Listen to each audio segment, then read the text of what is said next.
The Book of Daniel Chapter 2, Nebuchadnezzar's Dream. And in the 2nd year of the reign of Nebuchadnezzar, Nebuchadnezzar dreamed dreams, wherewith his spirit was troubled, and his sleep brake from him. Then the king commanded to call the magicians, and the astrologers, and the sorcerers, and the Chaldeans, for to show the king his dreams. So they came and stood before the king. And the king said unto them, I have dreamed a dream, and my spirit was troubled to know the dream. Then spake the Chaldeans to the king in Syriac, O king, live forever.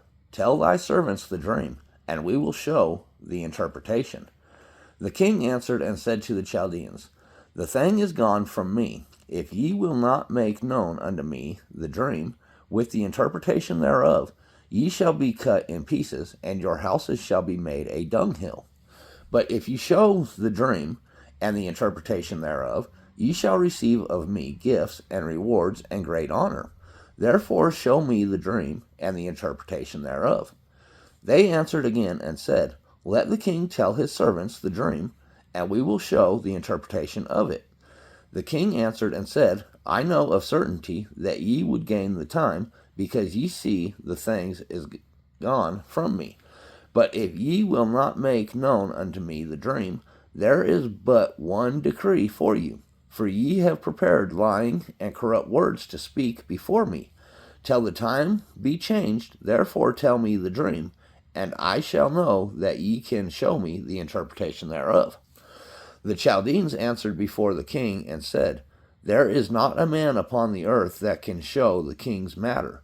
Therefore there is no king, lord, nor ruler that asks such things at any magician or astrologer or Chaldean. And it is a rare thing that the king requireth, and there is none other than that can show it before the king except the gods, whose dwelling is not with flesh. For this cause the king was angry and very furious, and commanded to destroy all the wise men of Babylon. And the decree went forth that the wise men should be slain, and they sought Daniel and his fellows to be slain. Daniel's request. Then Daniel answered with counsel and wisdom to Arioch, the captain of the king's guard, which was gone forth to slay the wise men of Babylon. He answered and said to Arioch, the king's captain, Why is the decree so hasty from the king? Then Arioch made the thing known to Daniel. Then Daniel went in and desired of the king that he would give him time, and that he would show the king the interpretation. Then Daniel went to his house, and made the thing known to Hananiah, Mishael, Azariah, his companions, that they would desire mercies of the God of heaven concerning this secret, that Daniel and his fellows should not perish with the rest of the wise men of Babylon. Thanksgiving for the answered prayer. Then was the secret revealed unto Daniel in a night vision. Then Daniel blessed the God of heaven. Daniel answered and said, Blessed be the name of God forever and ever, for wisdom and might are his, and he changeth the times and the seasons. He removeth kings, and setteth up kings. He giveth wisdom unto the wise, and knowledge to them that know understanding. He revealeth the deep and secret things. He knoweth that what is in the darkness, and the light dwelleth within him. I thank thee, and praise thee, O thou God of my fathers, who has given me wisdom and might, and has made known unto me now what we desired of thee, for thou hast now made known unto us the king's matter. Daniel interprets for king. Therefore Daniel went in to Arioch, whom the king had ordained to destroy the wise men of Babylon. He went and said this unto him, Destroy not the wise men of Babylon. Bring me in before the king, and I will show the king the interpretation. Then Arioch brought in Daniel before the king in haste, and said this unto him, I have found a man of the captives of Judah that will make known unto the king the interpretation. The king answered and said to Daniel, whose name was Belteshazzar, Art thou able to make known unto me the dream which I have seen, and the interpretation thereof? Daniel answered in the presence of the king and said, The secret which the king hath demanded cannot the wise man, the astrologers, the magicians, the soothsayers show unto the king.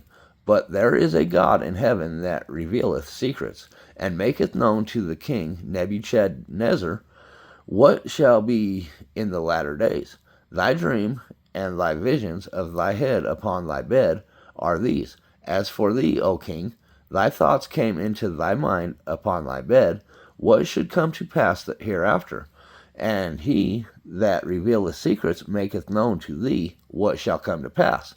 But as for me, this secret is not revealed to me for any wisdom that I have more than any living, but for their sakes that shall make known the interpretation to the king, and that thou mightest know the thoughts of thy heart. The great image. Thou, O king, sawest, and behold a great image. This great image, whose brightness was excellent, stood before thee, and the form thereof was terrible. This image's head was of fine gold, his breast and his arms of silver, his belly and his thighs of brass, his legs of iron, his feet part of iron and part of clay. Thou sawest till that a stone was cut out without hands, which smote the image upon his feet that were of iron and clay, and brake them to pieces. Then was the iron, the clay, the brass, the silver, and the gold broken to pieces together, and became like the chaff of the summer threshing floors, and the wind carried them away, that no place was found for them. And the stone that smote the image became a great mountain, and filled the whole earth. The interpretation. This is the dream, and we will tell the interpretation thereof before the king. Thou, O king, art a king of kings, for the God of heaven hath given thee a kingdom, power, and strength, and glory. And wheresoever the children of men dwell, the beasts of the field and the fowls of the heaven hath he given into thine hand, and hath made thee ruler of them all. Thou art this head of gold, and after thee shall arise another kingdom inferior to thee, and another third kingdom of brass, which shall bear rule over all the earth. And the fourth kingdom shall be strong as iron.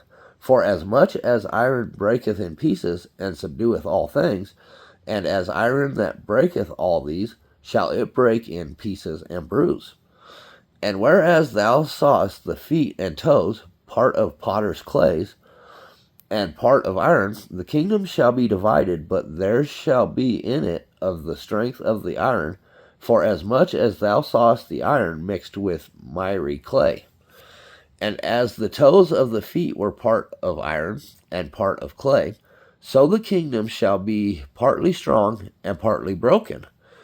And whereas thou sawest iron mixed with miry clay, they shall mingle themselves with the seed of men, but they shall not cleave one to another, even as iron is not mixed with clay. And in the days of these kings shall the God of heaven set up a kingdom, which shall never be destroyed, and the kingdom shall not be left to other people, but it shall break in pieces and consume all these kingdoms, and it shall stand forever. For as much as thou sawest that the stone was cut out of the mountain without hands, and that it brake in pieces the iron, the brass, the clay, the silver, and the gold, the great God hath made known to the king what shall come to pass hereafter. And the dream is certain, and the interpretation thereof sure.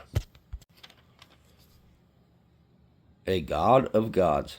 Then the king Nebuchadnezzar fell upon his face, and worshipped Daniel, and commanded that they should offer an oblation and sweet odors unto him. The king answered unto Daniel, and said, Of a truth it is, that your God is a God of gods, and a Lord of kings, and a revealer of secrets, seeing thou couldst reveal this secret. Then the king made Daniel a great man, and gave him many great gifts, and made him ruler over the whole province of Babylon, and chief of the governors over all the wise men of Babylon. Then Daniel requested of the king, and he set Shadrach, Meshach, and Abednego over the affairs of the province of Babylon. But Daniel sat in the gate of the king.